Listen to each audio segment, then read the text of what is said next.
Assalamualaikum warahmatullahi wabarakatuh. Pada kesempatan kali ini kami akan mempresentasikan hasil laporan UAS untuk mata kuliah eh, tata kelola. Pada kesempatan kali ini kami akan mempresentasikan hasil dari kami, yakni laporan UAS implementasi Information Technology Infrastructure Library atau ITIL dan usulan permintaan perubahan RFC pada Orange Laundry Semarang. Namun sebelum itu, perkenalkan, saya atas nama Ibnu Hanafiah Salam dengan NIM A12 2023 06994. Kemudian teman Saya Muhammad Ilman Asmi Adabili dengan NIM A12 2023 0703. baik, langsung saja lanjut pada slide berikutnya. Nah, pertama di sini terdapat company profile. Nah, objek yang kami ambil di sini adalah sebuah perusahaan laundry yakni dengan nama Orange Laundry Semarang. Nah, pada objek perusahaan kami ini jenis usahanya adalah usaha jasa layanan laundry dengan bidang usaha jasa layanan laundry dan pencucian. Kemudian alamat kantor pusat berada pada Jalan Banjarsari Raya Tembalang, Semarang. Kemudian perusahaan ini sudah memiliki cabang operasional sebanyak 10 cabang tersebar di Kota Semarang. Kemudian untuk deskripsinya, Orange Laundry ini merupakan penyedia jasa layanan laundry yang beroperasi di beberapa titik daerah Kota Semarang sejak tahun 2010. Perusahaan ini menawarkan berbagai layanan seperti layanan antar jemput laundry, kemudian layanan service laundry untuk bagian pencucian dan pengeringan, kemudian layanan cuci kilauan, cuci kilat, kemudian ada layanan setrika, kemudian ada juga cuci karpet dan cuci gorden. Nah, kemudian Orange Laundry tidak hanya melayani semua orang, tetapi juga memiliki segmen spesifik seperti mahasiswa dengan jadwal yang padat, kemudian ibu rumah tangga yang ingin mempermudah pekerjaan rumah, dan karyawan yang sibuk. Nah, perusahaan ini sudah seperti yang sudah saya sebutkan, memiliki 10 cabang outlet yang merata di daerah Kota Semarang. Kemudian website resmi yang berisikan informasi terkait Orange Laundry dan media sosial untuk promosi. Baik, kita lanjut saja pada slide berikutnya. Nah, kemudian pada slide selanjutnya ini di sini ada uh, user profile pada Orange Laundry. Kemudian apa sih user profile ini? User profile ini merupakan sebuah pengelompokan pengguna layanan TI berdasarkan pola kebutuhan dan aktivitasnya atau PPA. Masing-masing kelompok pengguna memiliki karakteristik kebutuhan layanan dan aplikasi yang digunakan berbeda-beda. Nah, user profile pada Orange Laundry ini orang ini dibagi jadi beberapa eh, kelompok. Antara lain yang pertama ada pelanggan, kemudian ada juga resepsionis, ada juga kurir antar jemput, kemudian ada juga admin sistem, dan juga ada owner. Nah, kemudian untuk fungsi organisasi ini ada layanan pelanggan, kemudian operasional logistik, kemudian manajemen strategis dan keuangan dan manajemen strategis.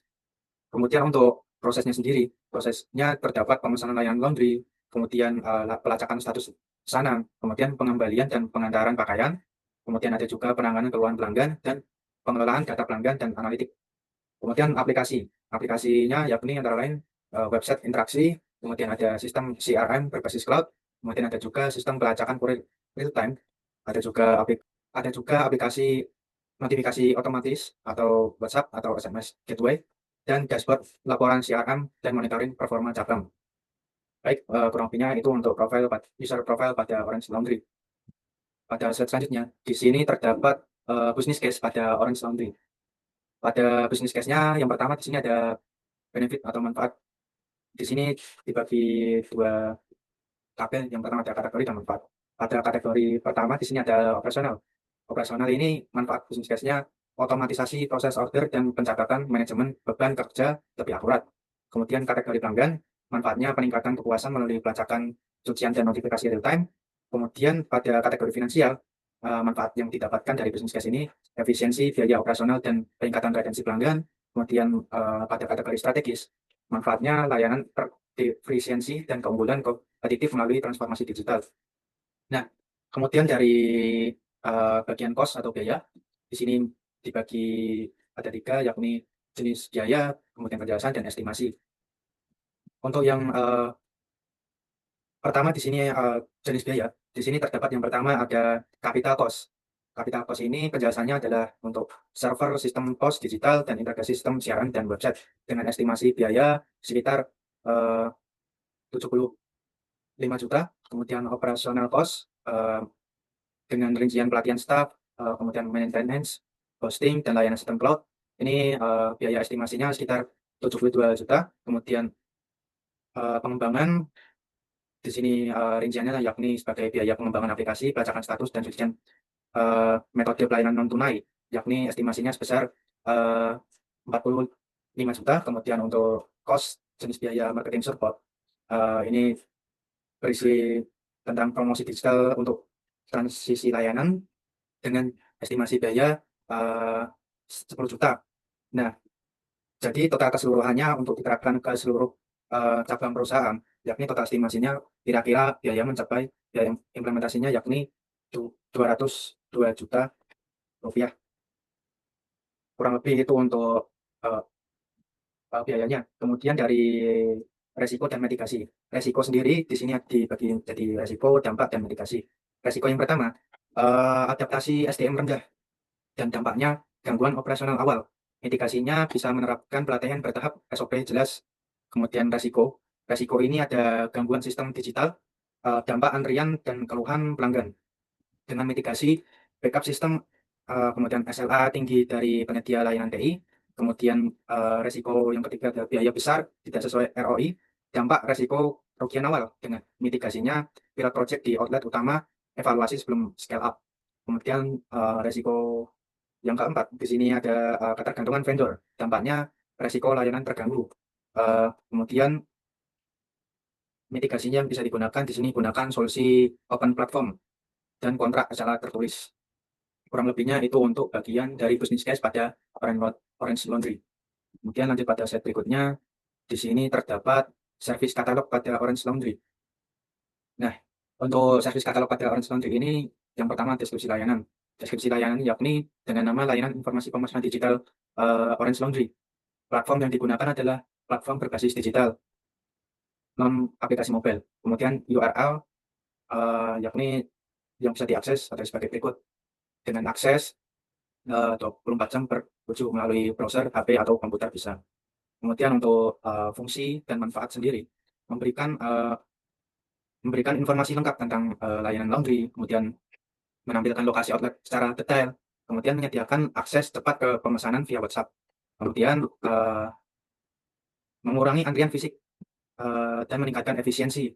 Dan yang terakhir di sini ada media promosi dan edukasi digital. Kemudian untuk yang C, jenis layanan Orange Laundry.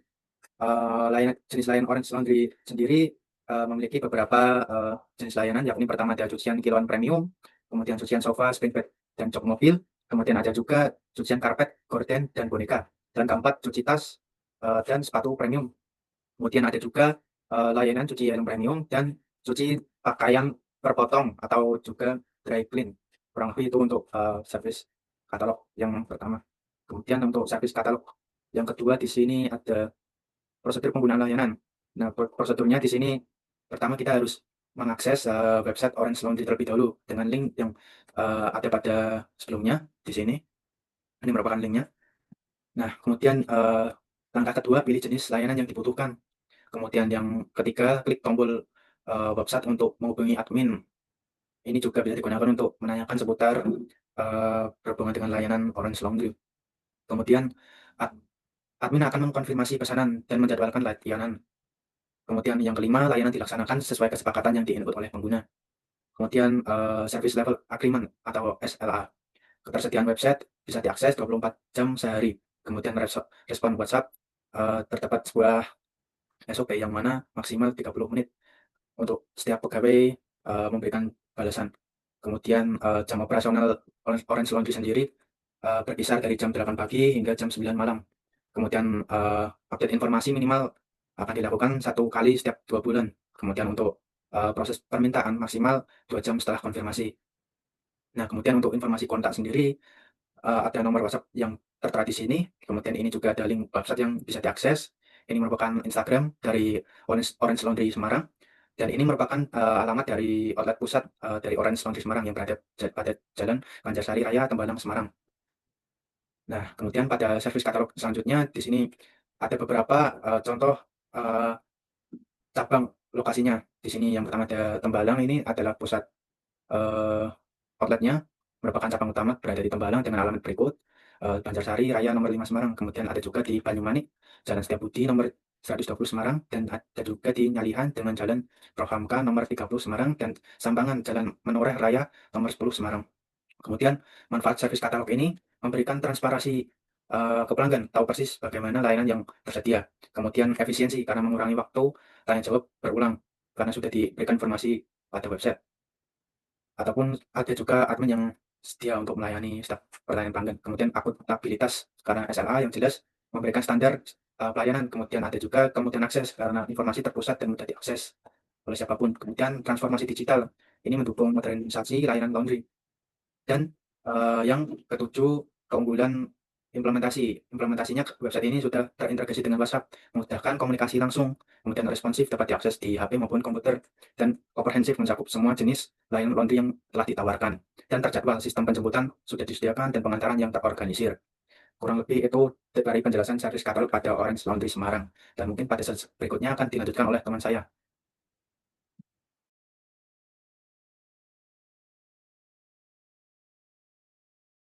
Oke.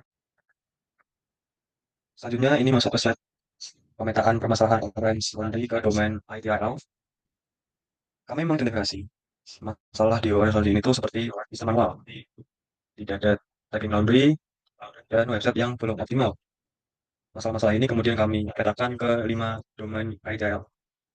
Yang pertama itu ada service strategi, yang intinya itu masalah strategi itu jangka panjang, seperti metode pembayaran dan kurangnya roadmap teknologi. Kedua, service design.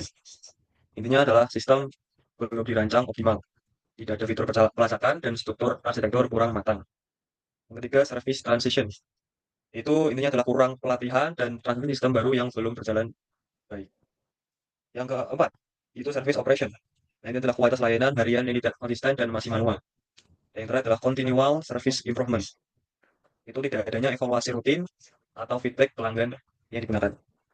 Nah, dengan pemetaan ini, kami bisa menentukan prioritas perubahan dan domain mana yang harus diperbaiki terlebih dahulu. Mungkin langsung aja ke slide berikutnya. Oke, sudah terlihat adalah prioritas implementasi dan manfaat implementasi domain ITIL. Untuk mengatasi beberapa masalah di oil laundry dan memastikan perbaikan layanan dilakukan secara terstruktur. Kami memprioritaskan implementasi domain ITIL dalam 5 tahap berdasarkan urgensi dan dampaknya terhadap layanan. Yang pertama adalah fase 1. Fase 1 ini adalah service strategi. Timeline itu sekitar 1 sampai 2 bulan. Pada tahap awal, fokus diarahkan pada pengembangan strategi transformasi digital, penyusunan roadmap teknologi 3 tahun ke depan, serta penentuan anggaran dan timeline implementasi yang realistis. Ini menjadi fondasi arah perubahan ke depan. Yang kedua, itu fase kedua, service design. Itu bulan ketiga sampai 6. Setelah strategi terbentuk, tahap berikutnya adalah merancang ulang sistem dan layanan. Aktivitas utama meliputi pengembangan sistem pelacakan laundry, perancangan arsitektur sistem yang terintegrasi, pengelolaan database pelanggan, dan desain ulang antar moda layanan. Selanjutnya fase 3 yaitu service transition.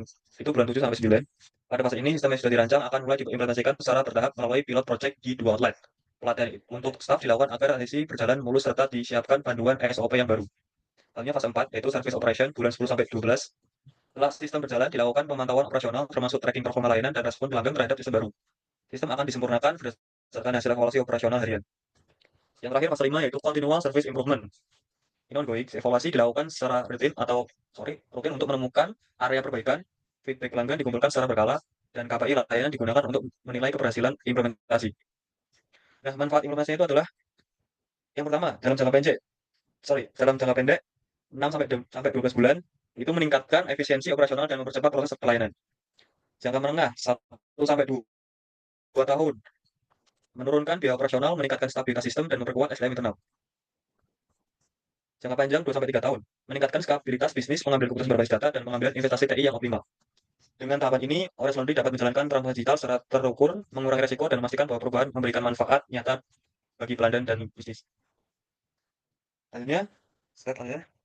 Nah, ini merupakan dokumen RFC pada halaman 1. Nah, dokumen RFC ini diajukan untuk mengusulkan pengembangan sistem pelacakan status laundry dan notifikasi otomatis pada Orange Laundry. Perubahan ini diperlukan karena saat ini sistem masih manual dan menyebabkan keterlambatan serta keluhan pelanggan. Perubahan ini diminta termasuk penambahan fitur tracking laundry di website dan pengiriman notifikasi otomatis. Kategori perubahan adalah standar dengan prioritas medium. Modul yang terlibat mencakup website, WhatsApp API, dan backend sistem order. Selanjutnya.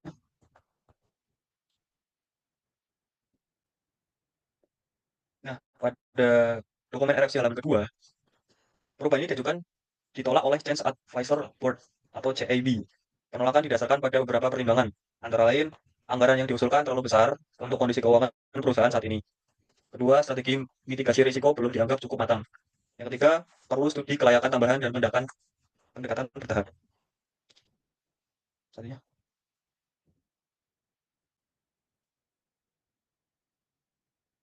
Oke, mungkin sekian dari presentasi kelompok kami. Semoga penjelasan yang kami bawakan jelas dan semoga jelas lah. Dan terima kasih. Wassalamualaikum warahmatullahi wabarakatuh.